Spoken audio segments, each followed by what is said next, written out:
Ranchhor line old city area में 4 माह से गैस की अदम दस्तयाबी की वजह से इलाका मुकीम सरापा एहतजाज। खवातीन रोडों पर निकल आई। मजीद तफसीलात नुमाइंदा K92 न्यूज़ राशिद अनवर की इस रिपोर्ट में। अस्सलाम वालेकुम, K92 न्यूज़ के साथ मैं हूं आपका मेज़बान राशिद अनवर। जैसे कि आप जानते हैं पहला रमज़ान मुबारक है और मैं इस वक्त मौजूद हूँ रनछोड़ लैंड गौहर स्ट्रीट पर। और मेरे अकब में आप देख सकते हैं कि खवातीन जो है सरापा एहतजाज है। इनके एहतजाज की बुनियादी वजह क्या वो मैं आपको बताता चलूँ। इससे पहले थोड़ा मैं आपको बताऊँ कि यहाँ पर गुज़िश्ता 4 माह से जो है गैस की अदम दस्तयाबी है और यहाँ पर लोग मजबूर है गैस खरीदने पर। और यहाँ अगर बिल भी मैंने भी यहाँ का देखे तो यहाँ पर तकरीबन 1500 से लेके 2000 तक एक घर का बिल आ रहा है। इस वक्त हमारे साथ खवातीन मौजूद है, उनसे हम बात करते हैं कि गैस की बंदिश कब से और आया इनको क्या परेशानियों का सामना है। जी बताइएगा कि आपका ये गैस कब से नहीं आ रहा और क्या प्रॉब्लम है? 5 महीने समझे गैस नहीं आ रहा। हम सिलेंडर अलहदा भरवा रहे हैं और 2-2 हजार रुपए बिल अलहदा भर रहे हैं। नहीं तो भाई नहीं तो बिल ला के दे दें हम। समझे क्यों गैस नहीं आ रही भाई, आखिर हमारा कसूर क्या है?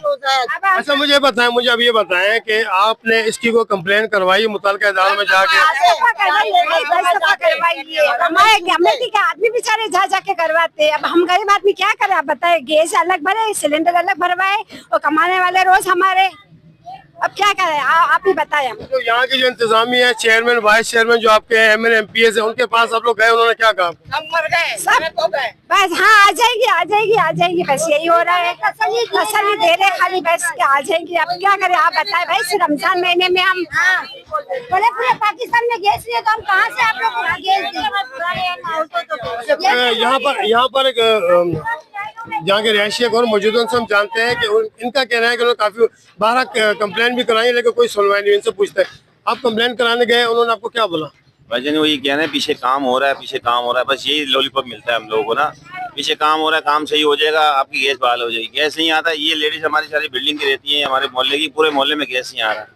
ठीक है, ये परेशान होते हैं, हमें बोलते हैं। सर हमारी इत्तला के मुताबिक यहाँ पर कुछ दिन कबल जो है नई गैस लाइन का डाली गई है, उसके बावजूद भी गैस नहीं आ रहा। गैस नहीं आ रहा है, लेने का काम हो गया मगर प्रेशर बिल्कुल भी नहीं है। गैस तब से नहीं आ रही, पुरानी लाइन में फिर थोड़ा बहुत आ जाती थी, इसमें तो बिल्कुल भी नहीं आ रही। हमारा कनेक्शन जो है ना पीछे रात मोहम्मद आर्किट है, ये पीछे इसका कनेक्शन पीछे है इस गली का। यहाँ से इधर भी गैस नहीं आ रही, उधर भी गैस नहीं आ रही। ये लेडीज हमें आगे बोलती है जाओ आप लोग जाओ, आप लोग जाओ। हम लोग किधर किधर जाए बताओ, कोई रिस्पॉन्स नहीं मिल रहा। जी बिल्कुल, आप देख सकते हैं कि खवातीन बड़ी सरापा एहतजाज है। उनका यही कहना है कि हम जो है अपने दीगर अखराजात को पूरा करें। अब जैसे कि रमजान है, रमजानों में वैसे एक्स्ट्रा चार्जेस होते हैं, एक्स्ट्रा अखराजात होते हैं कि रोज़ा अफ्तार करना होता है। लेकिन मैं ये कहूँगा कि मुतल्लिका गवर्नमेंट से कि खुदारा इनको जो है सहूलत फराहम की जाए। अच्छा एक चीज़ मैं आपको और बताऊँ कि गैस सिलेंडर से हादसा भी रूनुमा होते हैं। रवा साल भी जो 18 से ज्यादा अफराद गैस सिलेंडर धमाकों से जो है ना अपनी जान की बाजी हार चुके थे। लेकिन हमारी गवर्नमेंट ने आंखें बंद की हुई है, ख्वाब खरगोश में है। उन्हें सिर्फ इतना शौक है कि इक़्तिदार में जाए, उसके बाद वो अपनी जिंदगी को तो लग्जरी गुजारे। लेकिन जो उनकी आवाम है जिन्होंने उनको मुंतखब किया, उनकी तरफ उनकी कोई सुनवाई नहीं होती है। इनका यही कहना है कि जल्द से जल्द जो हमारे इलाके में गैस फराहम की जाए ताकि हम भी सुकून का सांस ले सकें। कैमरामैन अमाद के साथ राशिद अनवर को दीजिए इजाजत। अल्लाह हाफिज।